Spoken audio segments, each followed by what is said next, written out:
अस्सलाम वालेकुम दोस्तों। आज है 3 जुलाई 2022 और पिछला हफ्ता ख़त्म हो चुका है और कल से नया हफ्ता पाकिस्तान स्टॉक एक्सचेंज के लिए मार्केट्स के लिए शुरू हो रहा है। हमने ऑलरेडी वीडियो अपलोड कर दी है जिसके अंदर हमने पिछले हफ्ते और उससे पहले होने वाली जो भी अपडेट्स और मैक्रो इकोनॉमिक न्यूज़ थी उसका लिंक हम ऊपर दे रहे हैं। उसको ज़रूर देखिएगा, उसमें बहुत सारी इंफॉर्मेशन मिलेगी जिसके मुताबिक आप अपने एसेट्स और पोर्टफोलियो के मुतल्लिक डिसाइड कर सकते हैं कि आगे आपने क्या करना है, कहाँ पे प्रॉफिटेबिलिटी के चांसेस हैं और कहाँ पे प्रॉफिटेबिलिटी के चांसेस नहीं हैं। तो आज की वीडियो के अंदर जो हम चीज़ें देखने जा रहे हैं, एक तो पाकिस्तान स्टॉक एक्सचेंज की जो पिछले हफ्ते की ओवरऑल परफॉर्मेंस थी, आखिरी दिन की परफॉर्मेंस थी, उसको हम एनालाइज करेंगे। प्लस पिछले 10 दिन के अंदर किन्होंने क्या खरीदा, किन्होंने क्या बेचा और उससे मार्केट को आप किस डायरेक्शन में जाता हुआ देख सकते हैं।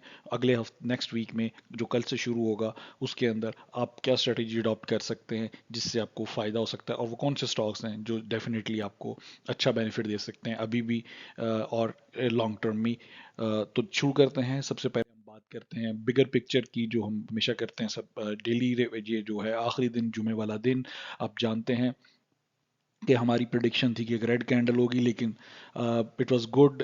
इंडेक्स ने काफ़ी रिजिलियंस दिखाई, ओवरऑल एक पॉजिटिविटी रही इंडेक्स में। अगर आप नोट करेंगे तो आपको अच्छा लगेगा। आप देखेंगे कि आखिरी दिन जो था वो बहुत ज़्यादा नेगेटिविटी नहीं रही, बहुत ज़्यादा पॉजिटिविटी भी नहीं रही, लेकिन ओवरऑल एक मिक्स रुझान रहा। इंडेक्स ने ओपनिंग की 41,583 से और उसने जो है वो एक लो लिया, बहुत लो नहीं था, माइनस 41,538 को टच किया, बहुत माइनस सा था। इसके बाद उसने हाई जो था 41,744 का लगाया और जो फिर फाइनली क्लोजिंग आई है वो है 41,630, ऑलमोस्ट 90 पॉइंट्स की पॉजिटिव क्लोजिंग आई है। इंडेक्स की बात कर रहे हैं हम, कैसे 100 इंडेक्स, अगर हम KSE 30 की बात करें तो 56 पॉइंट गेन किए, KSE ऑल ने 26 पॉइंट गेन किए, KMI 30 ने 43 पॉइंट्स लूज किए। KMI 30 की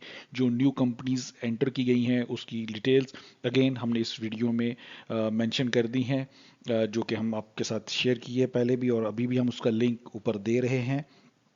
तो उसमें आप देख सकते हैं कि कौन सी कंपनीज KMI 30 में शामिल की गई हैं और कौन सी कंपनीज निकाली गई हैं। ऑलमोस्ट 3 कंपनीज जो है वो निकाल दी गई हैं और 4 नई कंपनीज KMI 30 में शामिल कर दी गई हैं। जो कंपनीज निकाल दी गई हैं अब उनमें के आप ट्रेडिंग नहीं कर सकेंगे KMI 30 में, उनमें सिर्फ आप अपसेल कर सकते हैं और उसको आप बुक कर सकते हैं, दैट्स इट। आपके पास उसको बाय करने का ऑप्शन अब नहीं होगा। KMI आल की बात करें तो 27 पॉइंट्स श्रेड किया और बाकी दोनों इंडस्ट्रीज ने भी कुछ पॉजिटिविटी परफॉर्म की। वॉल्यूम बहुत इंपॉर्टेंट था क्योंकि हमारा कंसर्न था कि वॉल्यूम डाउन जा रहा है और आपने देखा कि अगर पूरे पिछले हफ्ते की बात करें तो फ्राइडे वाला जो दिन गुजरा है उसके अंदर सबसे कम वॉल्यूम रिकॉर्ड हुआ है, 66 मिलियन का सिर्फ वॉल्यूम रहा है। और अगर हम एवरेज की बात करें तो ये एवरेज से एटलीस्ट 40% नीचे रहा। कंपनीज की बात करें तो 39 कंपनीज ने पॉजिटिव परफॉर्म किया, 46 कंपनीज ने नेगेटिव परफॉर्म किया और 15 कंपनीज ने जो है वो अनचेंज रही।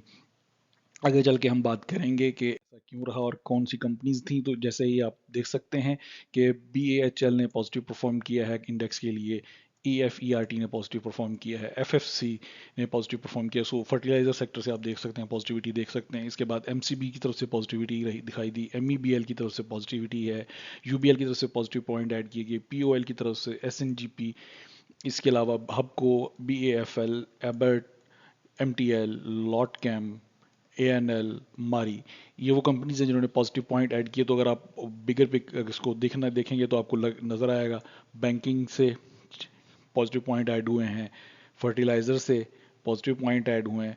तो इसको सामने रखते हुए एक क्लियर नज़र आ रहा है, वही जो हमने बात की थी, हमने लास्ट वीक में मेंशन किया था वीडियो में क्लियरली कि वो कंपनीज जो जितनी बुरी तरह गिरी हैं वो उतना ही आपको रिटर्न दे सकती हैं। तो ये एक सिंपल सा, जब मार्केट वोलेटाइल होती होती है तो उसके अंदर ये एक सिंपल सा प्रिंसिपल आप फॉलो कर सकते हैं।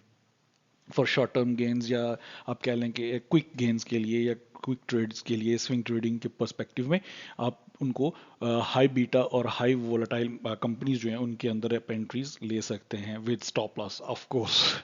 तो हम बात कर रहे हैं तो नेगेटिव कंपनीज पे हम नज़र डालेंगे तो लक को देखें, नेगेटिव परफॉर्म किया है। केसी 100 इंडेक्स के लिए ओजीडीसी की तरफ से नेगेटिव पॉइंट ऐड हुए हैं, केईएल की तरफ से नेगेटिव पॉइंट ऐड हुए, Engro, PPL, ATRL, DG Khan, इसके अलावा सर्ल, सी चार्ट सिमर्ट सिस्टम, H C A R, T R G, M L C F, H M B, E P C L, इन कंपनीज की तरफ से नेगेटिव पॉइंट्स ऐड हुए। अगर हम अपनी बात करें तो हमने इनमें से कुछ कंपनीज में बाइंग की, जिस अपॉर्चुनिटी को हमने कैश करने की कोशिश की और हमने कुछ कंपनीज के अंदर बाइंग की और उसमें हमने टी आर जी के अंदर कुछ स्टेक्स एक्वायर किए।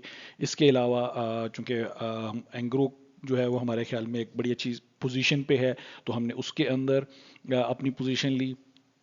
इसके अलावा हमने कुछ स्टॉक्स लिक्विडेट भी किए, हमने एक्साइड से एग्जिट लिया है हमारे ख्याल में उसके अंदर जो था, और बड़े अच्छे पॉइंट पे हमने एक्साइड से एग्जिट लिया। अगर हम अपनी बात करें तो हमने सेलिंग जो था 281, जो कि हमारी तकरीबन 270 के करीब की बाइंग थी, तो रफली ये अच्छा गेन बन रहा था, हमने इसको प्रॉफिट को बुक किया। और ये जो प्रॉफिट था ये जो है वो अब डेफिनेटली हमने रीबाय में जाएंगे, क्योंकि ऑलरेडी 272 के करीब के एक साइड जो है वो आ चुका है। ये आपके लिए भी टिप है, आप समझ सकते हैं इसको अच्छी तरह, आप समझना शुरू हो गए होंगे जब और अगर आपको ये चीज़ें समझ आ रही हैं और आप इस तरह की मजीद देखना चाहते हो तो चैनल को ज़रूर सब्सक्राइब करें। ये आपका अपना चैनल है, इसको ग्रो करें। इसके अलावा आप हमारा टेलीग्राम जो चैनल है उसको ज़रूर ज्वाइन करें, वहाँ पे हम फ्रीक्वेंट अपडेट्स देते हैं। सेक्टर्स की बात कर लेते हैं आखिरी दिन जो सेक्टर्स के अंदर देखेंगे कि जो कमर्शियल है बैंक्स हैं उन्होंने पॉजिटिव परफॉर्म किया डिस्पाइट ऑल द नेगेटिविटी और जो फंडामेंटल्स उसके अगेंस्ट थे।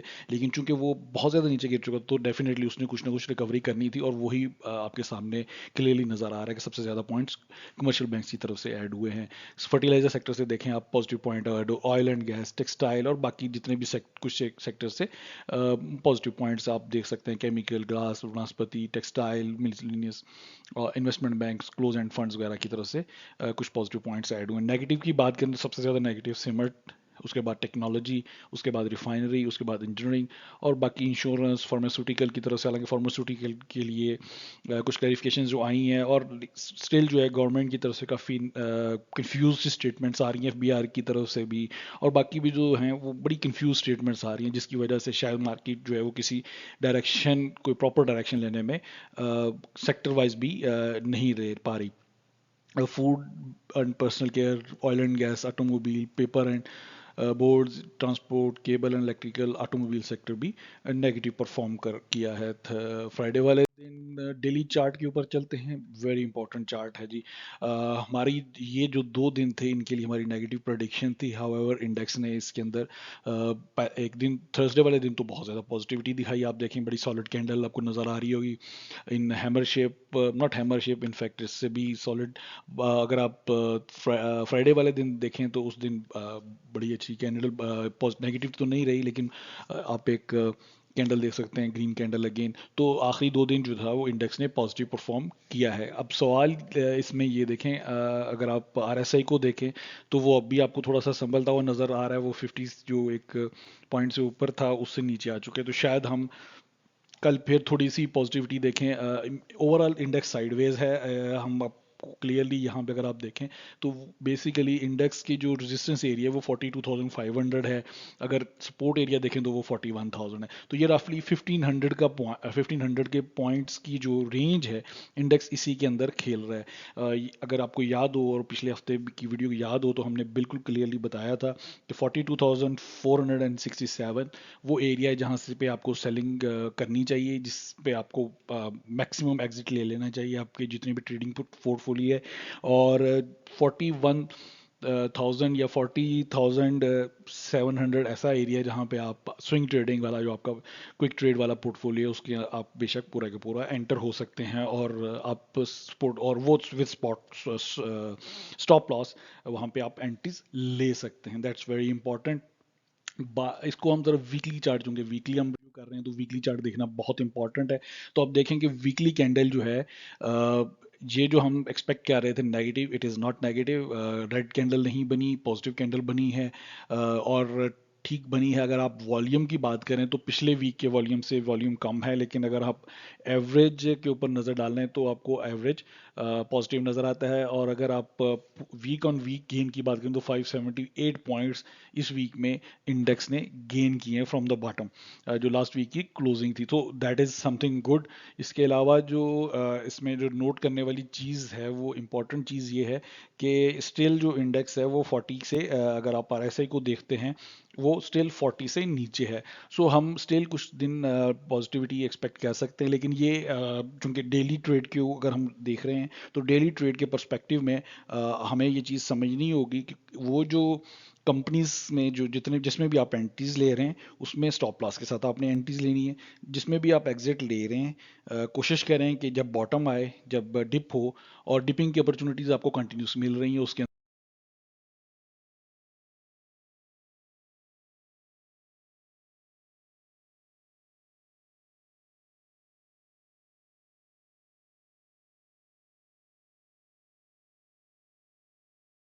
बुल्स वर्सेस बियर की हम आखिरी दिन की पहले देखेंगे। इसके बाद हम देखेंगे कि लास्ट 10 डेज में क्या हुआ। उसके अंदर आपको बड़ी इंपॉर्टेंट चीज़ इन्फॉर्मेशन रिवील होगी। अगर हम बुल्स वर्सेस बियर्स की बात करें तो आखिरी दिन आप देखेंगे फॉरेन कॉर्पोरेट्स ने बाय किया।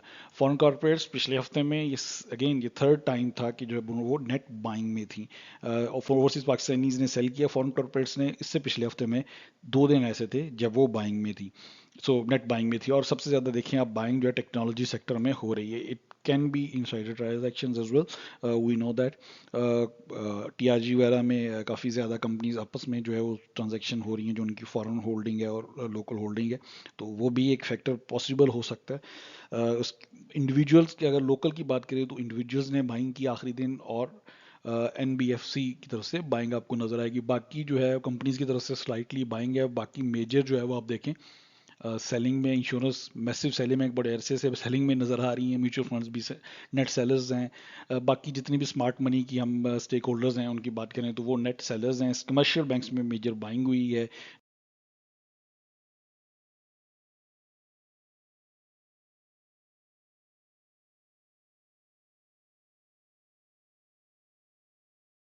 अब हम नज़र डालते हैं यहाँ पे जो आखिरी दिन के फिगर्स हैं, अगर हम उसको देखें तो इंडिविजुअल्स की मेजर बाइंग आपको टेक्सटाइल में नज़र आएगी। इंटरेस्टिंग फैक्टर है, इंडिविजुअल्स ने अगेन जो मेजर बाइंग दूसरी है वो oil and gas exploration companies में नज़र आएगी। उसके अलावा जो है अदर सेक्टर्स में भी अच्छी खासी बाइंग उन्होंने की है, जो डाइवर्सिफाइड है, डाइवर्सिफिकेशन को शो करती है। अगर कंपनीज की बाइंग की बात करें तो उन्होंने कमर्शियल बैंक्स में बाइंग की है, और अगर बैंक्स की बात करें तो उन्होंने डाइवर्सिफाइड अगेन बाइंग की है, और कमर्शियल बैंक्स में अगेन बैंक्स ने बैंक्स को ही बाइंग किया। म्यूचुअल फंड्स की तरफ से कुछ बाइंग नज़र आ रही है हमें, जो पावर जनरेशन और डिस्ट्रीब्यूशन और फर्टिलाइजर सेक्टर में नज़र आ रही है। अदर ऑर्गेनाइजेशन की तरफ से अगर आप बात करें तो सीमेंट सेक्टर में बाइंग आपको नज़र आएगी। सीमेंट सेक्टर के मतलब इंपॉर्टेंट न्यूज़ है जो हम अभी आपको डिस्कस करेंगे, शेयर करेंगे। फॉरेन कॉर्पोरेट्स की बात करें तो उनकी तरफ से आप देखें सीमेंट सेक्टर में, sorry, food and personal care में बाइंग नज़र आएगी आपको। उसके अलावा जो है टेक्नोलॉजी एंड कम्युनिकेशन सेक्टर में बाइंग नज़र आएगी। तो ये एक ओवरऑल जो सिचुएशन फ्राइडे वाले दिन रही वो रही। लेकिन अगर आप सेलर्स की भी बात करें तो आप देखेंगे कि इंश्योरेंस कंपनीज की तरफ से जो मैसिव सेलिंग है वो डिवर्सिफाइड एरियाज में हुई है। प्लस जो है वो अगर आप देखें तो ऑयल एंड गैस में भी उन्होंने मैसिव सेलिंग की है, और कमर्शियल बैंक्स में भी सेलिंग की है। Even oil and gas exploration company, so oil and gas से वो निकल रही हैं इंश्योरेंस कंपनी। अगर हम म्यूचुअल फंड, चूंकि हम उनको स्मार्ट मनी समझते हैं, तो आप देखें cement, oil and gas exploration company की तरफ से सेलिंग की है। टेक्सटाइल सेक्टर में तो ओवरऑल वो काफ़ी ज़्यादा सेक्टर्स में सेलिंग में ही आपको नजर आएगी। या प्रॉफिट बुकिंग अगर बैंक्स की तरफ देखें तो बैंक्स जो है प्रॉफिट बुकिंग में नजर हमें आते हैं दो सेक्टर्स में, which is interesting, power generation, oil and gas वगैरह में। मार्केटिंग कंपनीज में इंडिविजुअल्स ने जो प्रॉफिट बुकिंग की हुई है वो आप देखें ऑयल एंड गैस जो मार्केटिंग कंपनीज है पावर जनरेशन की अंदर की है। इसके अलावा उन्होंने जो फर्टिलाइजर सेक्टर उसमें भी प्रॉफिट बुकिंग की है। बात करते हैं, हमने शुरू में आपको कहा था कि लास्ट 10 दिन के ऊपर नज़र डालेंगे और फिर हमें शायद पता चले, क्योंकि ये लास्ट जो पिछले 10 दिन गुजरे हैं ये काफ़ी वोलाटाइल गुजरे हैं। तो इसके अंदर जो है वो अब देखना ये है कि इसका इम्पैक्ट जो है वो अब कैसे मार्केट लेती है, और मार्केट के अंदर कौन से लोग थे जो एक्यूमुलेट कर रहे थे, और नेट जो एक्यूमुलेटर हैं वो कौन है। तो यहाँ से अभी हमें पता चल जाएगा। आप देखें अगर आप इस चार्ट के ये जो टेबल आपके सामने है FIPI और LIPI का, तो यहाँ पे हमने कुछ डाटा एक्सट्रैक्ट करने की कोशिश की और इसको हम थोड़ा सा देख लेते हैं। अब देखें कि इंडिविजुअल्स जो थे वो नेट बायर्स थे कमर्शियल बैंक्स में।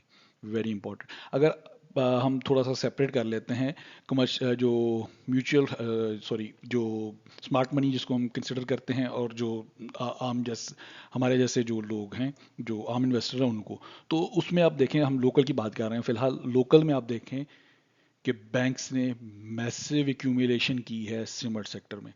आप समझ सकते हैं इसका मतलब क्या है अच्छी तरह कि सीमेंट सेक्टर में शायद जो ये डिप्स हैं, ये अच्छे डिप्स हैं शायद बाइंग के पर्सपेक्टिव में।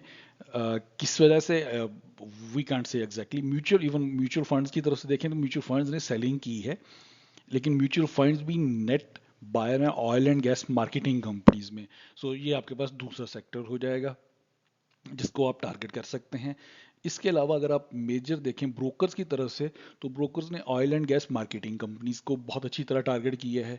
ये वो बिग फिगर्स हैं इसी तरह से कंपनीज को अगर आप देखें तो उन्होंने कमर्शियल बैंक्स को टारगेट किया हुआ है। कंपनीज को अदर ऑर्गेनाइजेशन ने, कमर्शियल बैंक्स को अदर ऑर्गेनाइजेशन ने, और ब्रोकर्स ने भी टारगेट किया है। ब्रोकर्स की तरफ से अगर आप देखें तो उन्होंने सीमेंट सेक्टर को भी अच्छा सा टारगेट किया हुआ है, और उन्होंने इसको भी फोकस किया हुआ है ऑयल एंड गैस। लेकिन चूंकि ब्रोकर्स या अदर ऑर्गेनाइजेशन जो हैं वो हम उसको they are creating just like individuals, वो भी वोलेटिलिटी क्रिएटर होते हैं, तो हम उसके मुतल्लिक जो है वो ज़रा डिफरेंट पर्सपेक्टिव रखते हैं। तो इस तरह से आप क्लियरली देख सकते हैं कि जो बेसिकली स्मार्ट मनी है वो इस वक्त कमर्शियल बैंक्स के ऊपर फोकस्ड है, बैंक्स के ऊपर सॉरी सीमेंट सेक्टर के ऊपर बहुत ज़्यादा फोकस्ड है। इसके अलावा आप देख सकते हैं ऑयल एंड गैस सेक्टर ऐसा है जहाँ पे फोकस्ड है, और फर्टिलाइजर सेक्टर। तो हम यहाँ तक जो है वो क्लियरली एक चीज़ नोट कर सकते हैं, ये जो सेक्टर्स हैं आप इनमें कंपनीज के ऊपर फोकस कर सकते हैं। ऑल्दो हमारा फेवरेट सेक्टर यहाँ पे नहीं है, वो अदर सेक्टर्स में प्रोबेबली आ रहा है, जो कि फार्मास्यूटिकल सेक्टर है, उसके ऊपर भी फोकस है। अगर आप फॉरेन कॉर्पोरेट्स की बात करें तो आप देखेंगे कि they are completely focused on technology, और यहाँ पे मेरे ख्याल में TRG में काफ़ी काम हो रहा है। ऑयल एंड गैस सेक्टर में आप देख सकते हैं। इसके अलावा फूड एंड पर्सनल केयर में भी वो हैं। लेकिन बहरहाल हम जो बिग फिगर्स की बात कर रहे थे, या जो जो हम चीज़ हम बताना चाह रहे थे, कि वो 3 सेक्टर्स ऐसे हैं, सीमेंट सेक्टर, कमर्शियल बैंक्स, और इसके अलावा आप कह सकते हैं कि जो फर्टिलाइजर सेक्टर है, जहाँ पे एक बड़ी मूवमेंट आप देख सकते हैं, और जहाँ पे एक्यूमुलेशन, नेट एक्यूमुलेशन हो रही है। उम्मीद है कि आपको ये वीडियो पसंद आई होगी।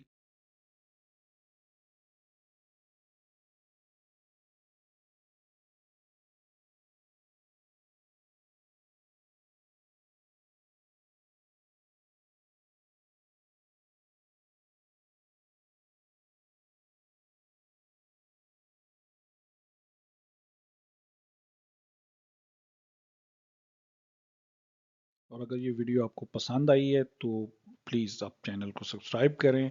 कोई फीडबैक हो, कोई कमेंट हो तो हमसे ज़रूर शेयर करें। हमारे चैनल पे भी आप कमेंट कर सकते हैं। इसके अलावा आप फेसबुक पे हमारे साथ इंटरेक्ट कर सकते हैं। टेलीग्राम चैनल को ज़रूर ज्वाइन करें, वहाँ पे हम फ्रीक्वेंट अपडेट्स देते हैं। इसके अलावा जो हमारा मनी टेलर्स का जो ट्विटर अकाउंट है, वहाँ पे भी आप हमसे कम्युनिकेट कर सकते हैं, और अपनी फीडबैक कमेंट्स शेयर कर सकते हैं। अपना दोस्त रिश्तेदारों का बहुत ख्याल रखिएगा। Best of luck for the coming week. अल्लाह हाफिज़।